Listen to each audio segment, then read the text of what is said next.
and welcome to everything you always wanted to know about Irish libraries, streaming to you live from Ballyfermot Public Library in Dublin. I'm Stuart Hamilton. I'm from the National Organising Committee for the World Library and Information Congress of the International Federation of Library Associations and Institutions, or IFLA, which is coming to Dublin next month in July. I'm your host for today's event, which is brought to you by a number of players. In addition to the National Organising Committee here in Ireland, we have partners from the National Organising Committee of next year's WLIC, which is to be held in Rotterdam in the Netherlands. And we're also very pleased to be supported by IFLA itself. Today's event would just not have been possible without kind support from our sponsors, Go Opleiding and OCLC. I'm joined today by Eric Boekenstein, National Library of the Netherlands, and soon we'll introduce Nicole de Jong from the Library of Rotterdam and the National Committee of the Libraries to tell us a little about Rotterdam 2023. But first, you want to go to the Irish libraries and Irish library services. Yes, well, today's format is going to be all about Irish librarians and what makes Irish libraries so special. Our guests, who come from all different sectors of the Irish library scene, have brought with them small videos showcasing their wares. And we're going to talk about library buildings, we're going to talk about library programs, and our guests are going to be ready to talk a little bit about themselves, their libraries, and also to take questions from you at home. The live viewers, don't forget, we hope that we have people watching this show from all over the world live. I know there will be quite a few watching it later on when it's archived and on a website somewhere. But if there are people out there, please send in your questions in the YouTube chat. Someone will be here waiting and writing them down and sending us to us later in the show, so we can have our guests at the table answering questions maybe from Nepal, New Zealand. We don't know what time we are living at those faraway places. Amsterdam, maybe Ireland, UK. No doubt there will be people watching, and I hope they send in their questions. Give your name, give the country that you come from, and may you decide to come to the conference and buy a ticket. Even now, it's still possible.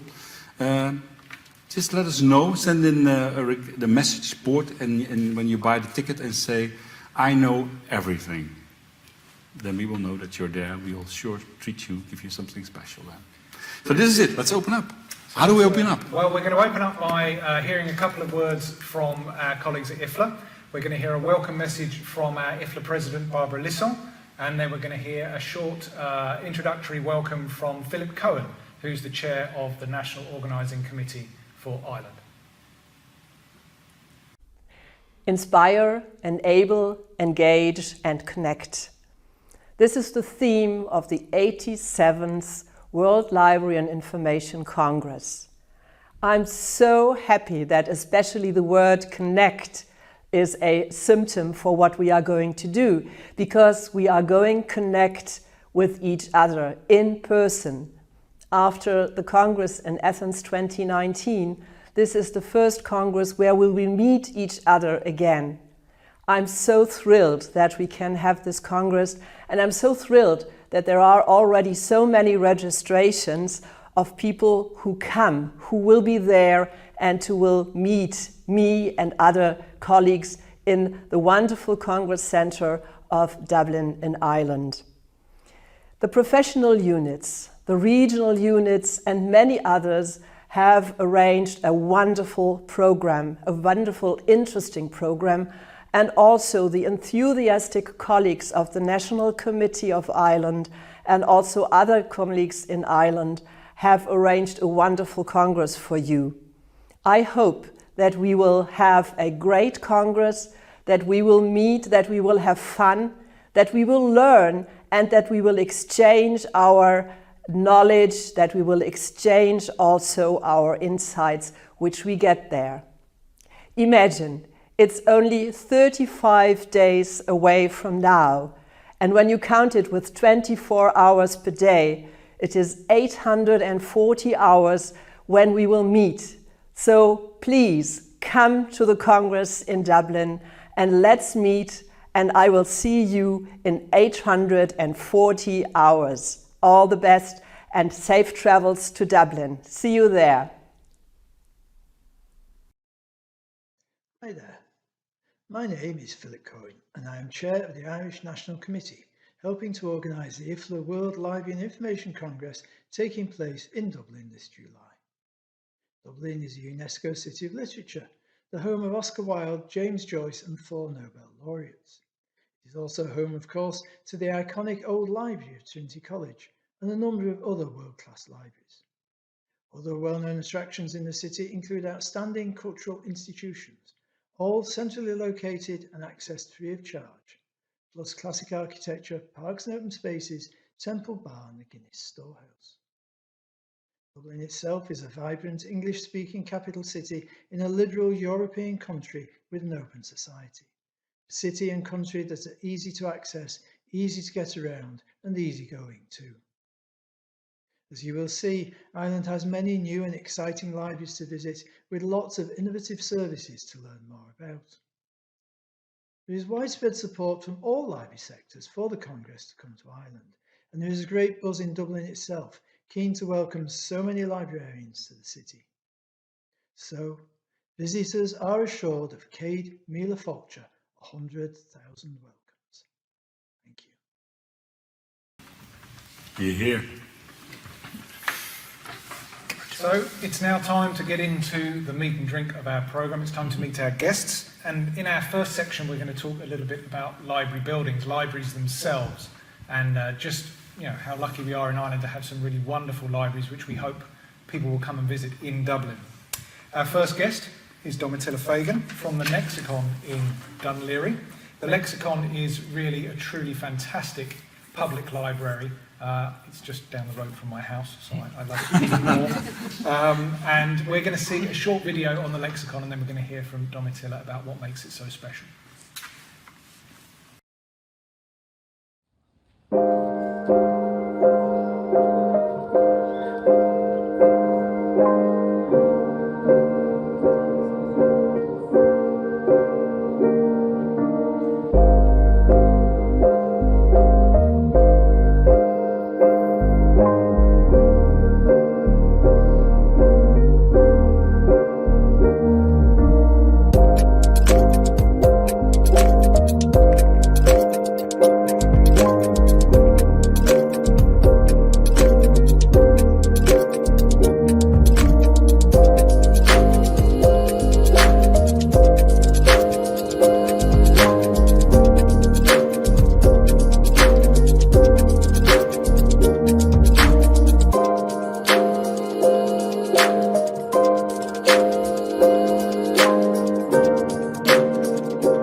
And then the music stops.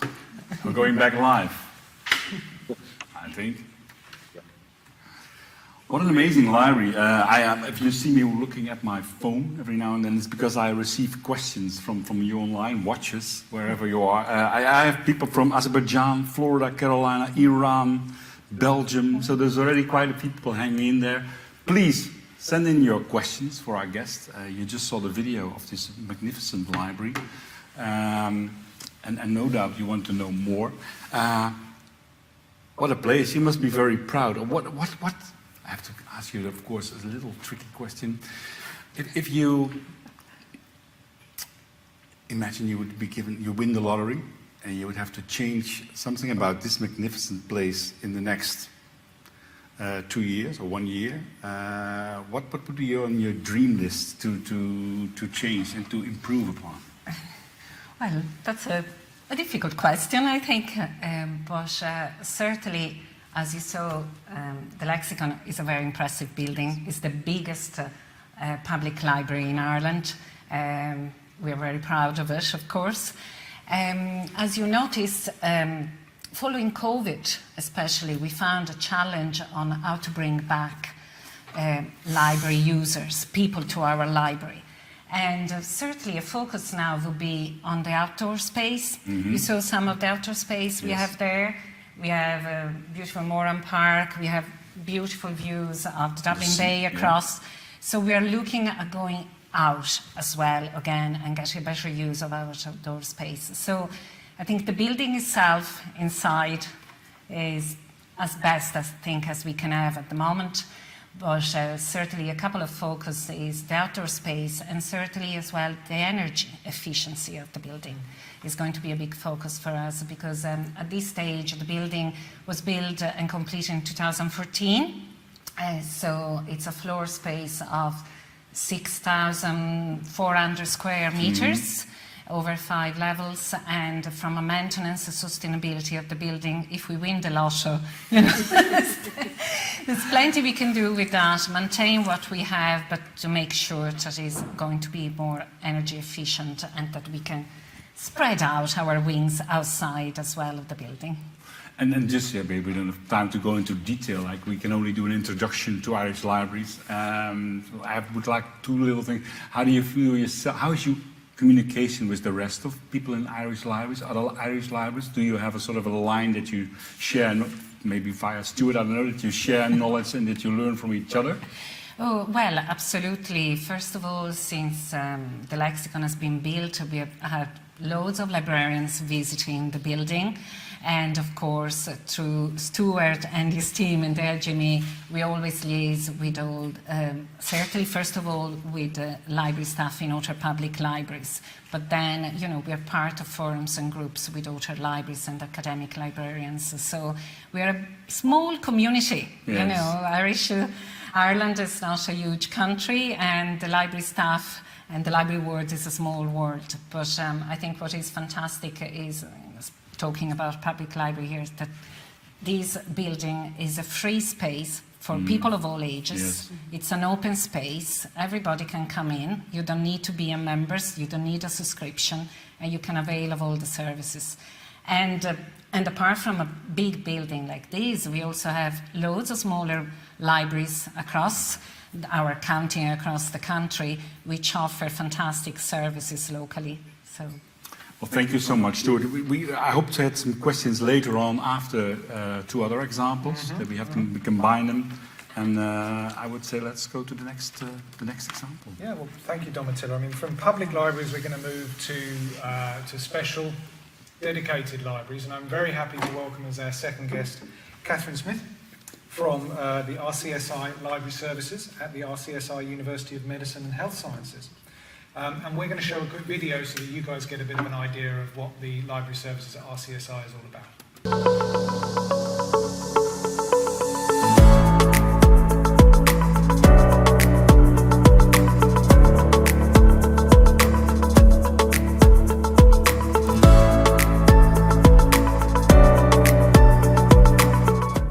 Library spaces are designed to take account of individual learner preferences. Individual peer-to-peer and group learning are supported by providing quiet individual study spaces, breakout spaces and group study rooms and study pods. The amphitheatre is a purpose-built practice presentation space for students. The expo stage usually hosts a wide range of activities throughout the year, including Student Union on-site pop-up activities to support awareness campaigns and fundraising campaigns, green campus promotion and student feedback campaigns.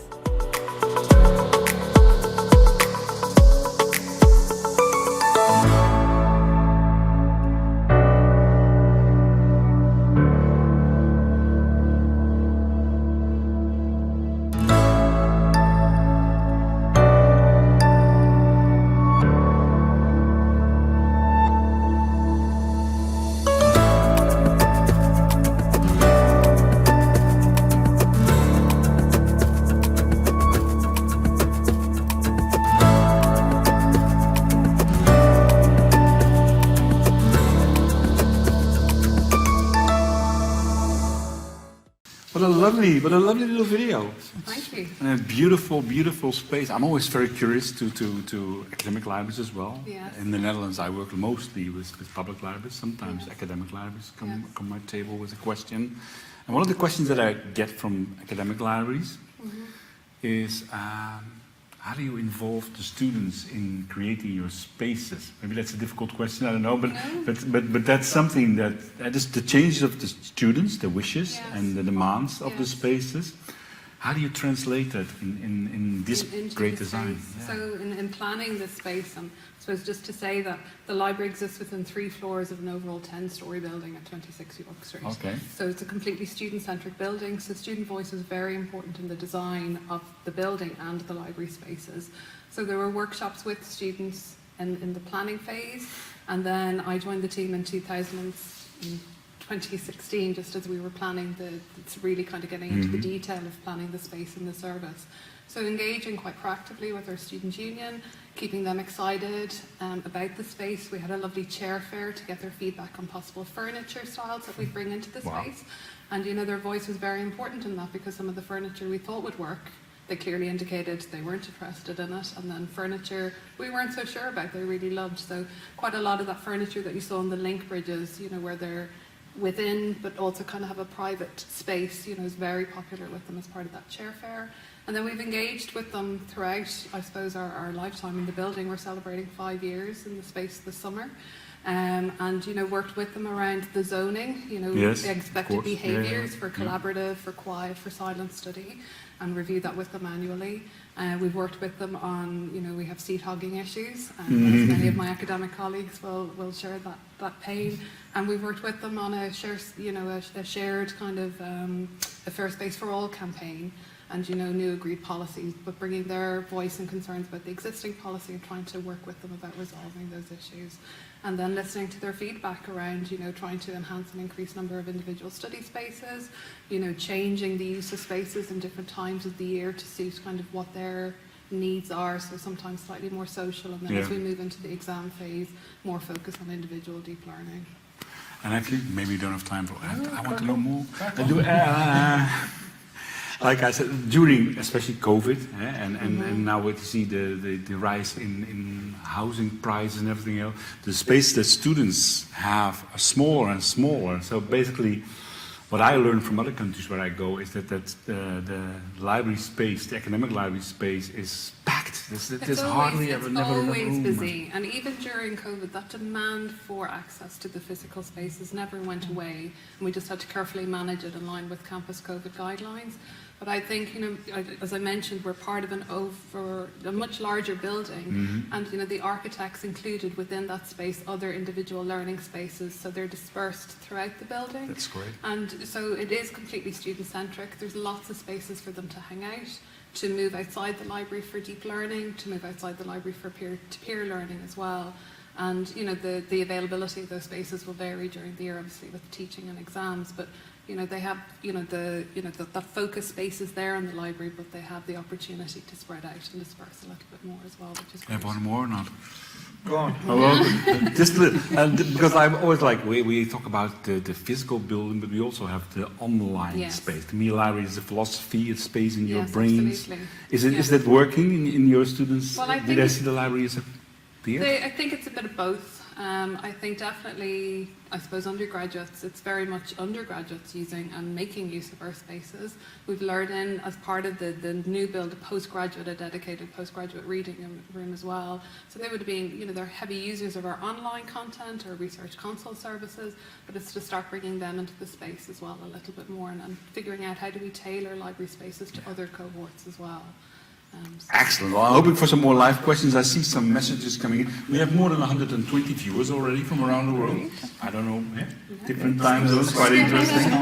It is coming up. I'll say go to the next example. Yeah, well, look, I mean, we're going to stick with academic libraries. Our third guest, very, very happy to have Kira McCaffrey here from the Glucksman Library at the University of Limerick. So we're going well outside Dublin. And we're going to hear, once again, we're going to take a quick short video tour of what is going on over in Limerick, and then we're going to come back to some questions.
So now I was really impressed by the video. At the same time, people are bombarding me with questions online. I look at my phone. I can't watch the video. I look at my phone at the same time. It's crazy. We have people from Denver, Baku coming in. A question for later on.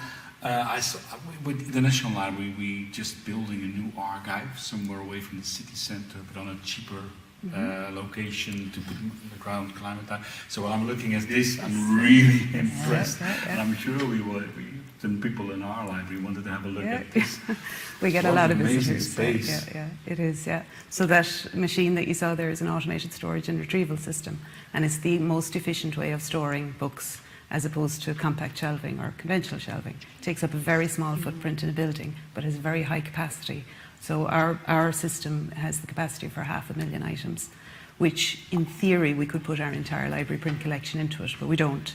But it's a fantastic solution. Now, it's the first of its kind in Europe in a library. So some libraries look at solutions that are warehouse solutions or off-site, but ours is in the library building, so the student gets their material within about 10 minutes. And I know from experience, because I've heard the conversations going on with the staff. How did you manage to get your staff adjusted to the fact that this used to be like people's work, being sent away for a book to get the book, bring it back, and now it's taken over by a machine? Was it difficult? Was it? Not really, for lots of different reasons. We'd brought in a lot of technological change before the new building and before this system, so our staff were kind of used to change management and new changes. But this system, it didn't replace staff work. What it did was allow us to bring our material from off-site. It was off-site storage, you know, that was mostly quite difficult to get.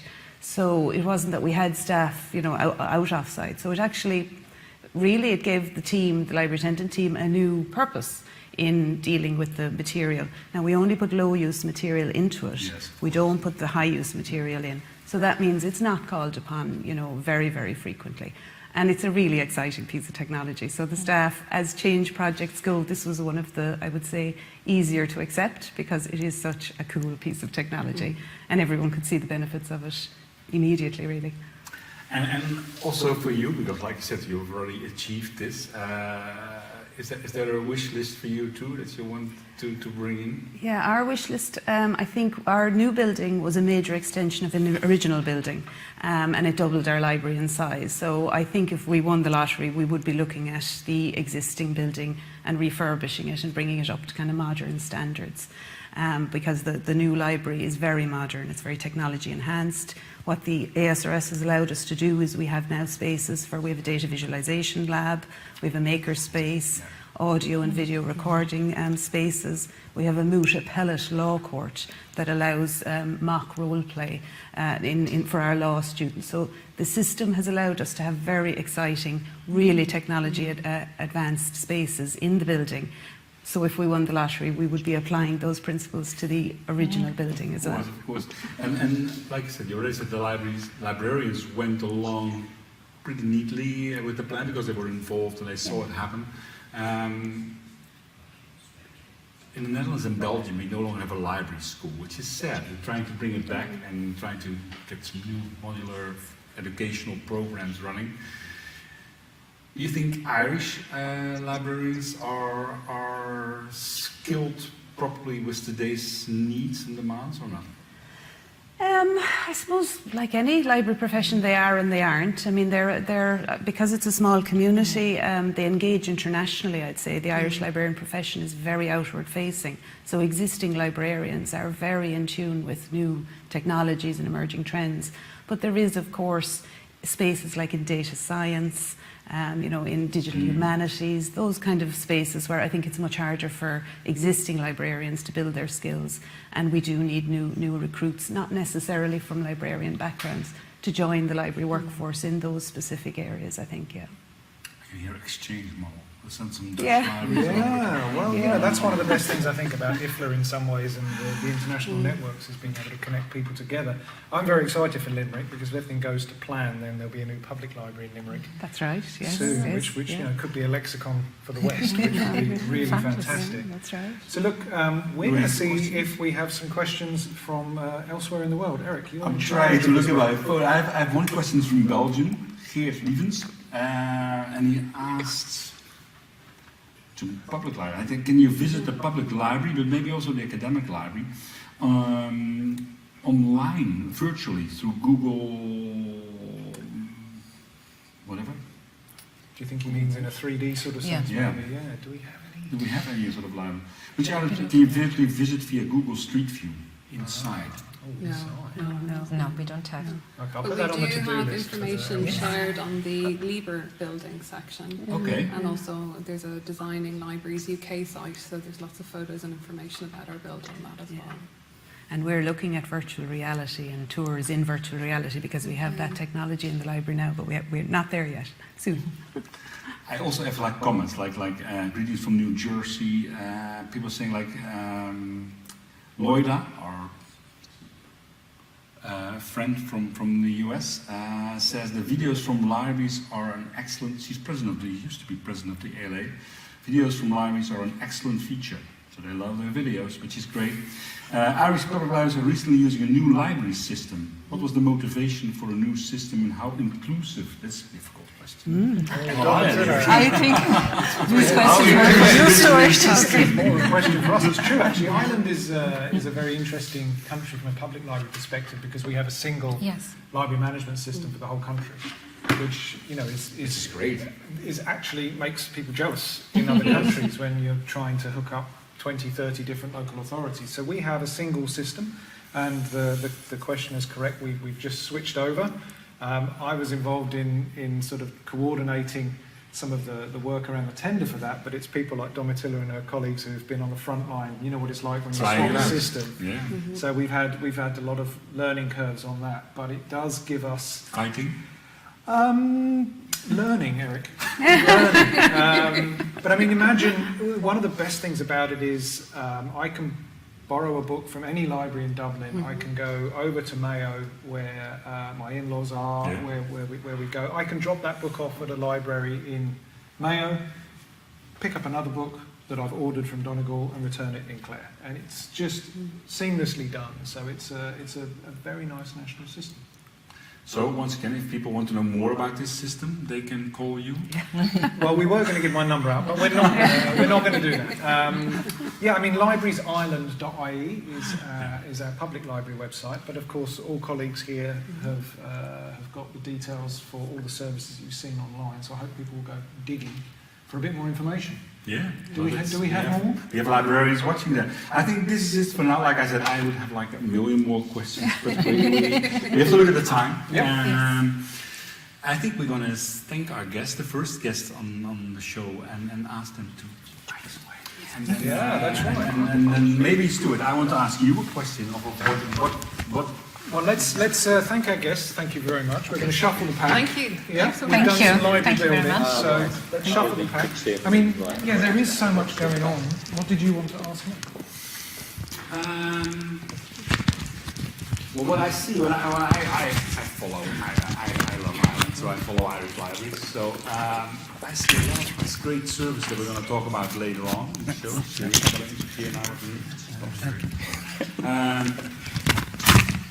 You've been coming back to Ireland not so long ago, working here. And you know quite a bit what happens in the world in libraries. How do you see libraries in Ireland doing when you compare them to all the other places that you know? And what are you most happy about? What do you see? And where we wish to put down. In the next few years? Well, I was extremely excited to move back and work here in Ireland, particularly because the public library sector has a national strategy. So we have a national public library strategy for the whole country. And my job, which is a great job, is to work with the 30 county librarians to get that implemented. It's quite a group. It's a brilliant group, and that was very exciting to me. The actual idea that you could not only have those kind of 30 unique, individual, autonomous authorities doing their own thing, but then all of their work could contribute to something a bit bigger that could, potentially meet bigger national policy strategies, strategic objectives. And all through my career, that's kind of what I've been interested in, is how can we connect libraries with national policy objectives? How can we make a very clear demonstration that libraries are a weapon, a tool that you can use to meet the Sustainable Development Goals, or increase access to digital skills, that sort of thing.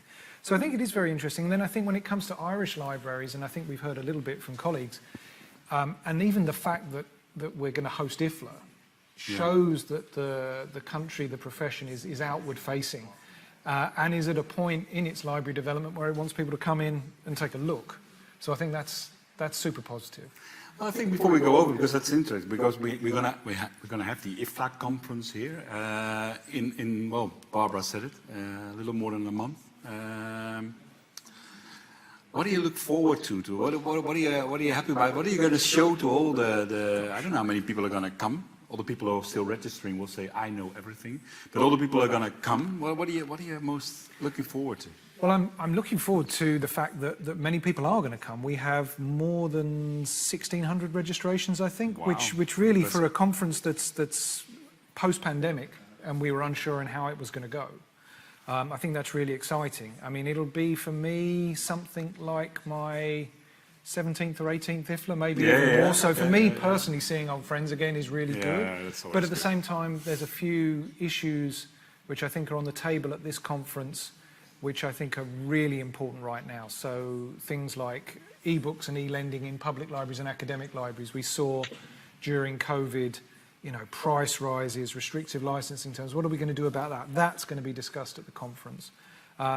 What are we going to do about sustainable development, climate? You asked the question, and Domitilla talked about, green energy and that sort of thing. I think that's very much on people's minds. So I think that's, really something which is going to be on the conference agenda. Barbara mentioned in her address just the real importance of connecting. Yeah. Now, I'm a fan of remote working, but actually getting people together to share ideas in a physical space, you can't really beat that. So I think the conference is really, really well set up for that.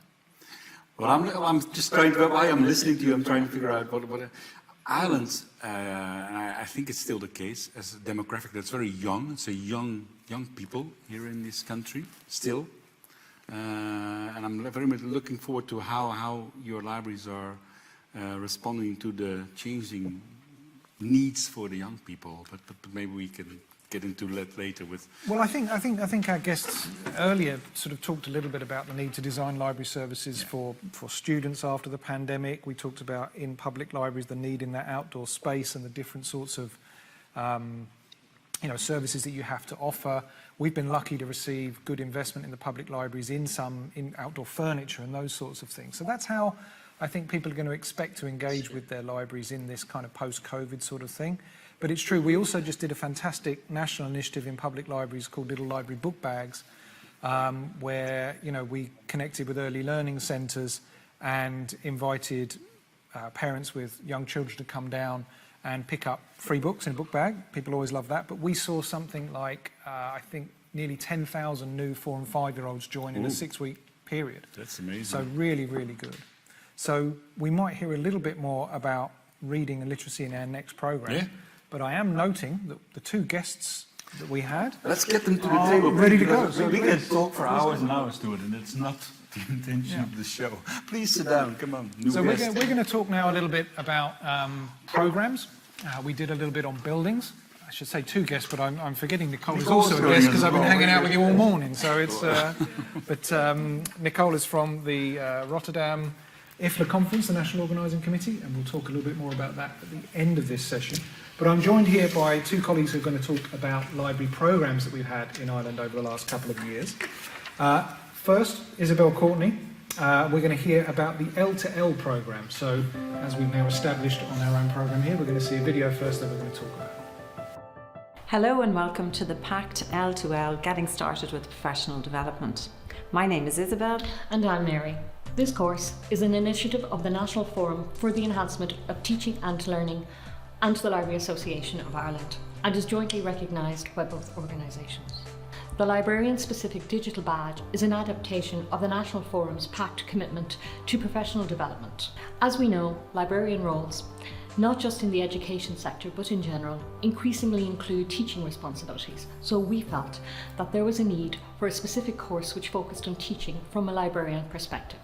This course will give you the know-how to develop your own e-portfolio, where you can record and reflect on your professional development by mapping CPD activities to the National Forum's Professional Development Framework. The main focus of the course is on teaching and learning, but we will also look at other library-related elements of professional development. The course is run using a triad system of assessment, which simply means you'll be put into groups of usually 3 to work collaboratively with your fellow librarians in order to gain your digital badge. As part of the triad, you are required to share how you have met the 4 badge criteria in terms of evidence. You will meet together to showcase and discuss the process you undertook in fulfilling the criteria with your peers. When you've completed the 6-week course and earned your badge, with a further 2 weeks, there is an option to earn a facilitator's badge, enabling you to roll out the course within your institution or across your library network. We have an excellent lineup of guest speakers over the coming weeks and are very much looking forward to getting started with the course and for you to get started with your commitment to professional development. Please log in to the open courses to see some pre-course activities. Looking forward to meeting you all next week. And thank you.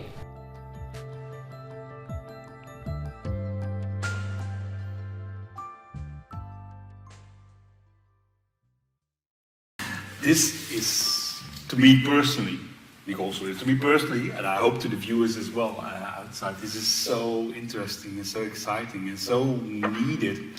At this moment, I was already asking about library skills and what we need in our profession to develop.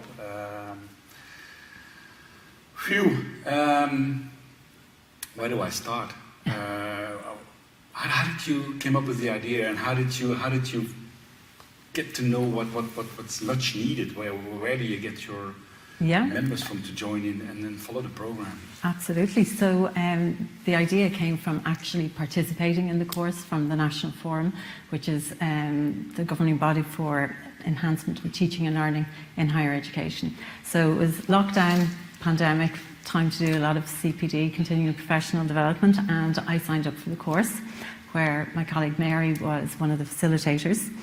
And I suppose being the only 2 librarians on the course, because everybody else was part of faculty, we started to notice there was some key differences between, teaching as a librarian, a teaching librarian, and teaching on the faculty. Mainly, I suppose, down to the ad hoc nature of library instruction. You don't always get timetabled, so it's ad hoc. It's kind of, you have to do it on the go. So we just noticed, as part of it as well, you did a facilitator's course, which is another 2 weeks, and as part of that you had to devise a plan to run the course out in your institution.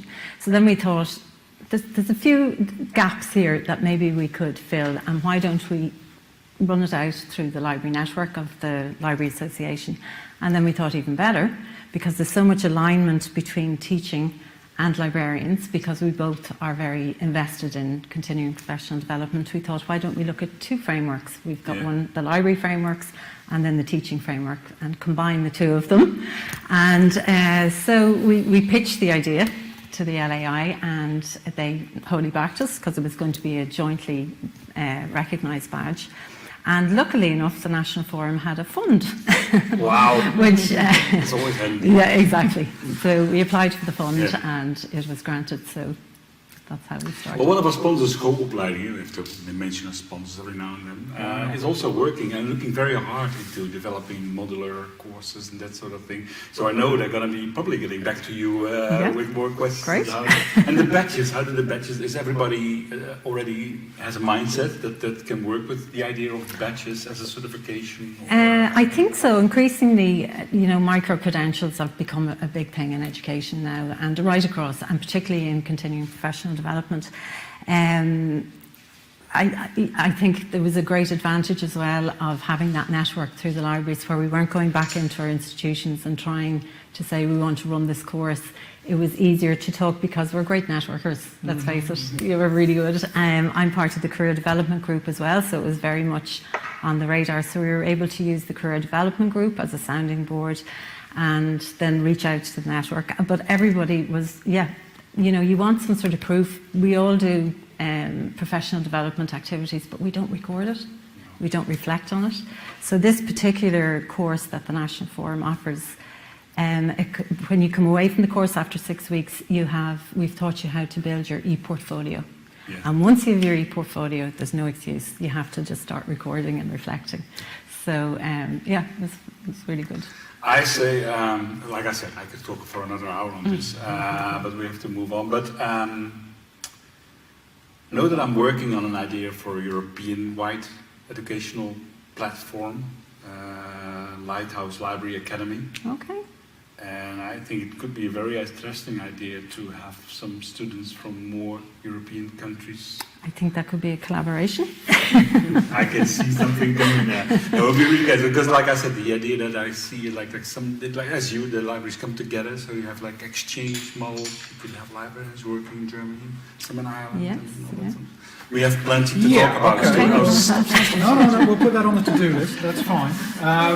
So we're going to switch from sort of the continuing professional development sort of side of things aimed within our profession, and we're going to switch to library users. And our last guest is Ronan McNeice from Dublin City Libraries. And Ronan's going to talk a little bit about Ireland Reads, which is a project which is super close to my own heart. One of the things that we've been doing in public libraries for the last 2 years. So let's take a little bit of an overview of that via a short video. These are the toughest of times. During lockdown, Ireland was feeling a little down. We needed a lift, a way to escape, travel and explore, all while staying within the 5-kilometre restrictions, of course. So we created Ireland Reads, a new national day to celebrate reading and ask people to do one simple thing: squeeze in a read, because reading is good for your mental health. We asked people to pledge to read. It didn't matter how long you read for or what you read, so long as you did. The aim was to get the people of Ireland to pledge 90,000 minutes, and we created animated films of people squeezing in a read to drive pledges, along with out-of-home, digital and radio. The campaign was supported by ambassadors, and none other than President Michael D. Higgins helped launch the event. The campaign filled news pages everywhere. One call-out even crashed the website. IrelandReads.ie, go there for National Day of Reading tomorrow. Where's that book on web design? The results were a turn-up for the books. Over 900,000 minutes were pledged, 10 times our original goal. And Ireland Reads and Squeezing a Read were trending as the #1 and #2 topics on the day, with over 100 million impressions, along with 25 million website impressions. What's more, people squeezed in a read anywhere and everywhere they could, reconnecting thousands of Irish people with their love of books. Oh, better let you go. It's time to squeeze in a read. Now, where was I? Amazing. Like I said, this is one of the things that I was following in the Netherlands, and the success, and a little bit jealous, Nicole. This is really a good campaign, isn't it? I just want to know, what do you think made this campaign so successful? Because we came up with an idea and we think this could work, but this is like enormously successful. What triggered the success, do you think? Well, there are lots of reading initiatives throughout the year in libraries, but what I think made this very successful was it was very focused, very simply. It was a very simple idea. Pick one day, we encourage everyone to take some time out of their day to read a book. And so it's such a very simple idea that everyone got behind, both the library staff, the libraries, and also the public. And also it's very inclusive. It was for everybody, for all ages. This year, for instance, in Dublin City Libraries, one library got Lord Mayor of Dublin, Councillor Alison Gilliland, to post a book recommendation video of books she'd recently read. And also another library got a local teacher to post videos from their children in their class, talking about their favourite reads. So all ages. And also we tied in this year with Little Libraries initiative as well, where all library authorities were tasked with creating an event to invite all their local early learning and care services to attend an event, which was difficult considering that at the time, February 25th this year, in-branch activities were restricted because of COVID.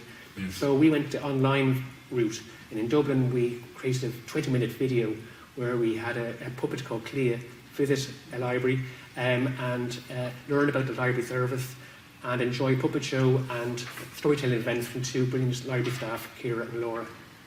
And we invited all 386 of the early learning care services around Dublin City Council area to watch the video on that day and in the days after that. And all around the country, the libraries did the other events as well. It's amazing. And the school libraries involved, of course, teachers involved, everybody just... And it was basically because it was such a simple, straightforward message that worked. Exactly, like we were asking people to take some time out of their day to read on February 25th. It didn't have to be long, it could be 10 minutes. And we asked people to look at the IrelandReads.ie website, which I'd ask all your viewers to watch. Yeah. It's a very good website, and you can pledge a read, you can pledge some time to read, and say a number of minutes, and you can even get a book recommendation on the website. There's over 1,500 books recommended for all ages, and they were recommended by library staff all around the country. And it's a fantastic tool. It's a lovely website, very easy to use. You have to come to Dublin. There's so much good stuff happening here. Any big plans for the future? Anything that will follow up or be added to this? But one thing I'm looking forward to is to have an Ireland Reads Day where we don't have COVID restrictions. And when the libraries are open and we can have activities in the libraries. And I think from year to year it's getting more successful. And I think the public really got behind it. And the library staff really champion it. Yeah. And the more people, the more children read. Yes. The better world we will get. It's actually, studies have shown that encouraging children to read can help spark their imagination and help develop their literacy skills from an early age. Stuart, what can I say? You need to say no more. I received a message this morning from my colleague Bridget at the LGMA asking for the first working meeting for Ireland Reads 2023. So we will be getting underway. That brings us, online questions for everyone? I just, like I said, it's so difficult to focus. I only see that there's people from Indonesia, Singapore, India joining in, and there's more live viewers than I had expected in the beginning from so many different time zones. So there's really an interest in what's happening in Ireland, and I know, like you said, Stuart, there's more people registering than I would have thought in the beginning. So I know there's an interest in what you guys are doing here, and I don't see any more questions. Okay. Maybe there are there, but I just don't get it. There may be colleagues online watching who've heard a few things who are thinking, well, you know, maybe I will spend the last of the family inheritance on a plane ticket to Dublin, in which case we say, go ahead, join us. There are still places. If you go to https ://2022.ifla.org, that's the conference website, and all the details on registration are available there. The conference itself takes place next month, July 26 to 29, and you know, we would be so happy to have people join us. We're really looking forward to it. Yeah, there's many things to enjoy in Dublin. So that really brings us to the end of almost our Irish section here. I want to say also there's a thread that's run through everything here, which is the involvement of the Library Association of Ireland, who are involved in so many of the programmes that we've talked about and really are doing some really wonderful things. So the LAI is looking forward to welcoming everybody here in Ireland. But that, I think, means I can turn over to you, my Dutch colleagues. Before we go to Nicole sitting here and we go to Rotterdam, the 23, I just want to thank our video team. We're doing recording of this show. Good work, guys. At least I hope it's good work, and we will not be shot after the show. And once again, OCLC and the Go Opleidingen for sponsoring this. And don't forget Kira, host at Ballyfermot. And Kiara here at this Enjoy, Imagine, Explore Ballyfermot Library every year. Thank you so much for having us here. Nicole de Jong from Rotterdam, yes. The National Committee. Stuart already introduced you of the Netherlands representing. What do we have to show about next year? Because we're first going to go to Dublin, but next year, what do you we go to Rotterdam. And thank you for the invitation. I will tell a little bit about Rotterdam, but there's also a promo video we will show in the end. And I'm Nicole de Jong. I'm the project manager of the IFLA Congress 2023 in the Netherlands, in Rotterdam. And I'm here on behalf of the National Committee. The chair of the Dutch National Committee is Theo Kemperman, and he is going to tell you something about 2023, about Rotterdam. And do we play the promo straight afterward, or do you want to stop and say something on the promo video? We will see. Nicole's very relaxed about all this. Let's first play the video of Theo. My name is Theo Kemperman, and I'm the director of the Public Library in Rotterdam. Rotterdam, the city in which IFLA organizes next year the World Library and Information Congress. I'm so looking forward to meeting you this year in Dublin. I hope to work in Dublin together with you to shape this conference next year. Make sure that the whole world knows that libraries make the difference in the lives of each and everyone, everywhere in the world. Make sure that libraries empower people. Make sure that libraries make the world a better place. Looking forward to seeing you soon.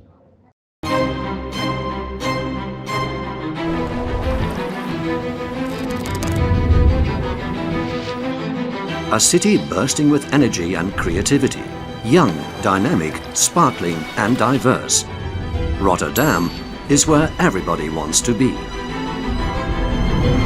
Following in the footsteps of the famous Rotterdam-born philosopher, scholar and humanist Desiderius Erasmus, we encourage discussions and critical thinking to bring informed citizens closer together.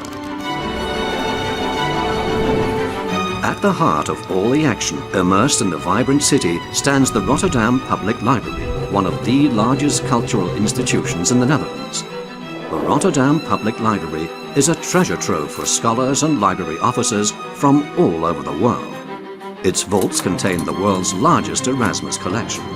His books have had a profound effect on the free society we live in today. And even though Erasmus lived 500 years ago, his ideas are still extremely valuable to us today. Not only in Rotterdam and the Netherlands, but also throughout the world. Erasmus wrote about freedom, respect, and the importance of language and education. He believed that true progression requires people to discuss their ideas, give each other room to think. Ultimately, this will result in better societies. Erasmus is also present in the name and values of the Erasmus University, with its impressive university library, which was completely rebuilt to match the needs of students and scholars for years to come. Dutch libraries function as a platform for reading, education, inspiration, discussion, and ideas. Our country has a lively community of library professionals who work together to build better libraries. The National Library of the Netherlands, the KB, has already been a source of inspiration and innovation for centuries. Its mission is to make the National Library collection visible, usable, and sustainable for all Dutch people, and for ensuring that everyone is able to read, learn, and conduct research. Already, 33% of the Dutch population is reached by its digital services. To accomplish these aims, the National Library collaborates intensively with partners in the domains of cultural heritage, academics, and public libraries. Together, we make the Netherlands smarter, more competent, and more creative. Erasmus would have loved it. So where is this bustling city? Rotterdam is the second largest city in the Netherlands, the gateway to Europe, and an international hub of trade and innovation. Bombarded in the Second World War, the place had to be rebuilt from scratch, and its people did so with pride and resilience. With a rapidly growing, diverse population made up of over 170 nationalities, Rotterdam is never short of fresh thinking and cross-border innovation. Today, Rotterdam ranks among the most popular destinations worldwide. People from all over the world flock to experience our amazingly diverse and ever-changing city. Rotterdam is honored to host the IFLA World Library and Information Congress of 2023. Welcome. Welcome. Welcome. Welcome. Welcome. Welcome. Welcome. Welcome. Welcome. Welcome. Welcome in Rotterdam. Round of applause. Yeah. So you'll have some guests, I believe. I hope so. Look, we're looking forward to welcoming Dutch colleagues to Ireland next month. Yeah. It's great that we've had you here. Thank you very much. We can't wait to come back. Yes, and we wish you a lot of luck in next month. Well, you know, I think here in the Dublin. relationship between the IFLA conference that's doing 1 year and the following year is really important because we can all learn from each other as it goes through. So look, I think that's about all we have time for. Thank you very much to all of our guests. Thanks to everybody who tuned in from all over the world. Seemed like we had a good audience. We really hope to see you in Dublin next month. Book those tickets. Thank you very much. You know everything.